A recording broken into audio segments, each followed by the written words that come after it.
ओम तव कथामृतम तप्त जीवनम कविभिडीडितं कल्मषापहं श्रवणमंगलम श्रीमदाततं भुवि गृह्णन्ति ये भूरिदा जनाः।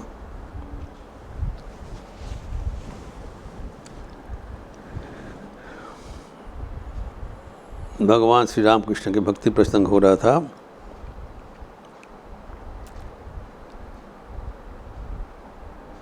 भक्ति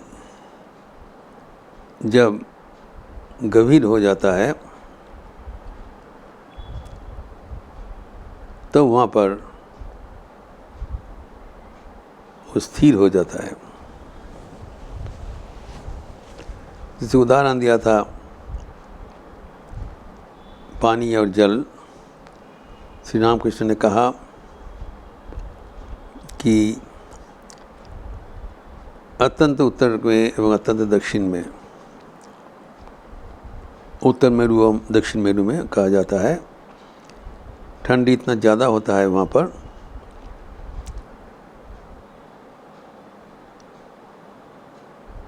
सागर का जल जमकर बार के लिए बर्फ डूबती रहता है, गलता नहीं। ठाकुर कहते हैं जहाज वहाँ पर जाने से अटक जाता है। इस बात लेके डॉक्टर सरकार ने कह रहे हैं तो भक्ति पद में हम अटक जाएंगे। तो ठाकुर कहते हैं उससे कोई हानि नहीं होती है। कारण ब्रह्म सत्य जगत मिथ्या ये विचार से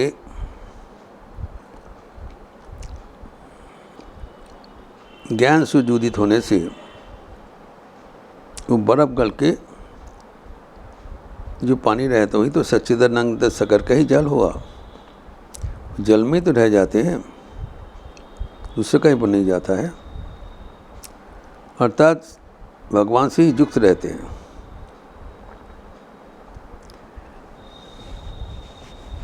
इस बात को आगे बढ़ाते हुए श्री ठाकुर कहते हैं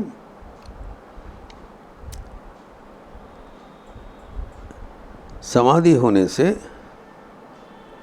तब जीव का मैं और मेरा नहीं रहता है, सब उब जाता है। लेकिन समाधि होना अत्यंत कठिन है, क्योंकि ठाकुर कहते हैं मैंपन और मेरापन जाता नहीं। वो घूर फिर के फिर आ जाते हैं, क्योंकि मैंपन और मेरापन के लिए ही बारंबार जन्म लेना पड़ता है। जीव का निस्तार नहीं है, क्योंकि अहम ममेति, मैं और मेरा ये बोध, इसको अतिक्रम करना एक रूप दुस्साध्य है, अत्यंत कठिन है। ठाकुर एक रोचक उदाहरण देके इसको समझा रहे हैं। वो कह रहे हैं कि गाय जब हम्बा हम्बा करते हैं तब उनका बहुत कठिनाइयाँ पार करना पड़ता है। उनके ऊपर बहुत अत्याचार होता है। हम्बा हम्बा करते रहते हैं तो उसको फिर खेत में लगा देते हैं, उसमें उसे उसका आवाज़ कराते, चाश कराते हैं। दिन भर वो ज़मीन में लांगन देना पड़ता है। वो वर्षा में, दिन में, रोद में कोई निस्तार नहीं है। इतना उनको कष्ट झेलना पड़ता है। ठाकुर कहते हैं इसका नतीजा है कि तब भी हम बम्बा करते रहते हैं। जब अतः ठाकुर कहते हैं हम मतलब मैं पर उदाहरण दे रहे हैं। जब उसके बाद उनका शरीर चला जाता है तब फिर कसाई उसको ले जाता है और उनका चमड़ा से जूता बनता है, तभी निस्तार नहीं है। जूता बनने के बाद भी उनका हाथ से वो तार निकलता है और उनसे दोनों नीत और हाथ से तांत बनाकर भूनते हैं। जब भूनते हैं तब उनका जो आवाज़ निकलता है वो है तू हूँ तू हूँ। जब तक हम अम्मा करते थे तब तक गाय का कोई निस्तार नहीं था। इतना खटाया, उसको काटा, उसको मांस हटा दिया, फिर वो तो चमड़ा से जूता बनाया, फिर उसका हाथ से तांत बना के बाद जब धुनाई का पाठ जाते तब उसको जब धुनते तब उसको जो तू करके आवाज़ निकालता है। ठाकुर कहते तू मतलब हे ईश्वर मैं नहीं हूँ आप। जब अहम करते रहते थे तब जीव का कोई कष्ट का शेष नहीं है। जब आखिर में तू का अवस्था में आ जाते हैं तब उसका निस्तार है। अर्थात not I but thou O my Lord, भगवान ही सब कुछ है। जब तक हम समझते हैं अहंकार के वश में ये मैं हूँ, मेरा शरीर है, मेरा वो मकान है, मैं और मेरापन, तब तक उनका कष्ट का कोई शेष नहीं होगा। बारंबार जन्म मृत्यु के ये वातावरण में रहना पड़ेगा। लेकिन आखिर में जब धक्का मुक्की खाते हुए तो चरम शिक्षा मिलते हैं तब कहते हैं हे प्रभु मैं कुछ नहीं हूँ, आप ही सब कुछ हैं। ना हम तू हूँ हे ठाकुर का मंत्र है।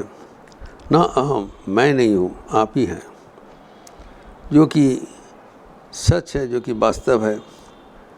भगवान ही एकमात्र सत्य है और बाकी सब परिवर्तनशील मिथ्या है। लेकिन जब तक हम ये मिथ्या पकड़ के रहते हैं तब तक हमारे कष्ट का कोई शेष नहीं रहता है।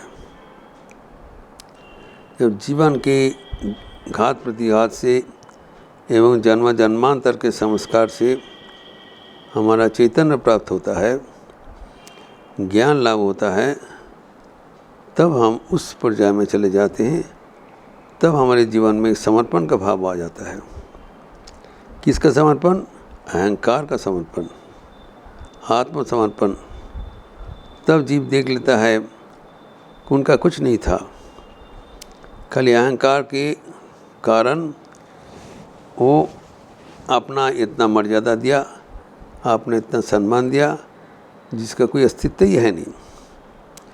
Ego does not have any existence at all. लेकिन इसको पकड़ के हम लोग इतने कष्ट का झेल में पड़ जाते हैं तो आखिर में देखते हैं जब मैं और मेरापन कुछ था ही नहीं, एक अलीक, एक कल्पना मात्र था।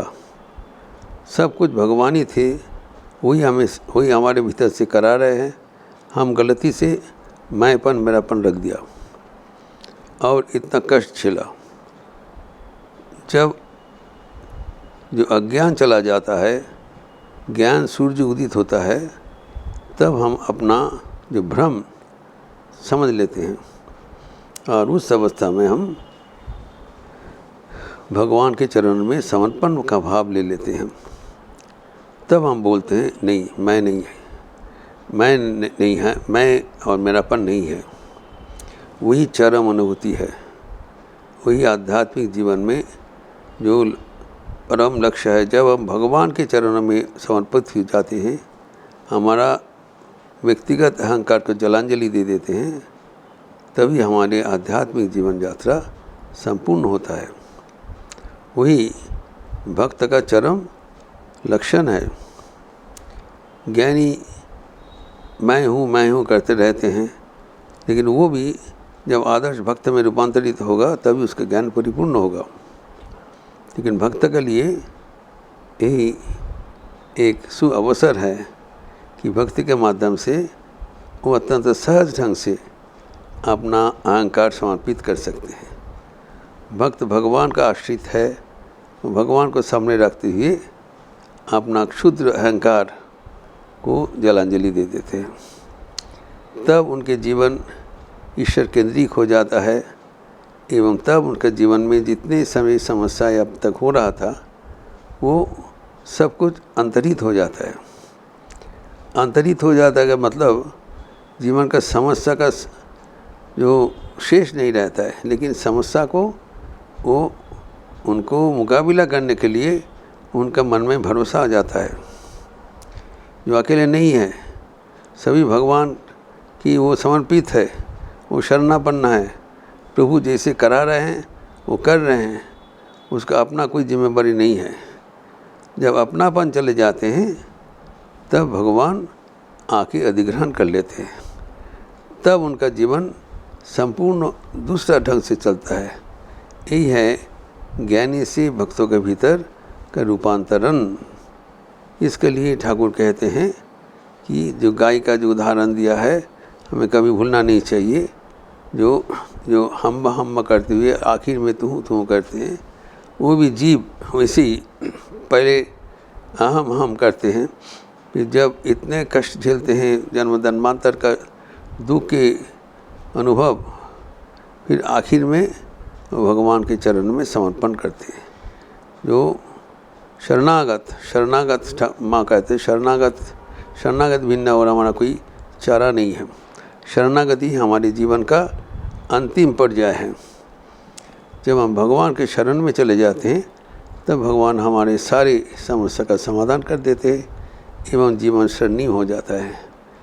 तब हम जब भगवान के शरण में चले गए तब कुछ भगवान के ऊपर निर्भरशील है, तब हमारा जीवन में और कोई समस्या आएगा, लेकिन वो हमारा कोई हमके स्पर्श नहीं करेगा, हम उसको मुकाबला करने के लिए समर्थ होंगे। ये जो प्रसंग ठाकुर ने कहा है ये हम बारंबार अनुध्यान करें एवं इसका विस्तार हम अगले दिन करेंगे। ओम शांति शांति शांति। हरि ओम तत्सत। श्री राम कृष्णार्पणमस्तु।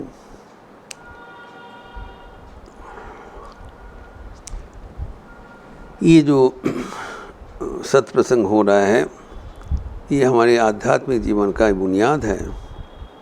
हम किसी हमारी जन्म जन्मांतर का संस्कार राशि अतिक्रम करके इस जीवन में ही भगवान को प्राप्त करेंगे, इसका समाधान श्री राम कृष्ण स्वयं भक्तगणों के बीच खुलासा बता रहे हैं। एवं डॉक्टर महेंद्र लाल सरकार आदि भक्तगण जो प्रश्न करके इस समझदारी का और जोरदार कर रहे हैं, इसलिए इस प्रसंग अत्यंत जो रोचक है वो न केवल इसको ग्रहण करते हैं, लेकिन इसको ग्रहण करने के पहले वो प्रश्न करके इसको जोरदार करते हैं। इसके लिए ये प्रसंग अत्यंत रोचक है, यह हम सुनते रहें और ये हमारे जीवन के लिए अत्यंत लाभदायी होगी। अच्छा रहिए, स्वस्थ रहिए, आनंद में रहिए। नमस्कार।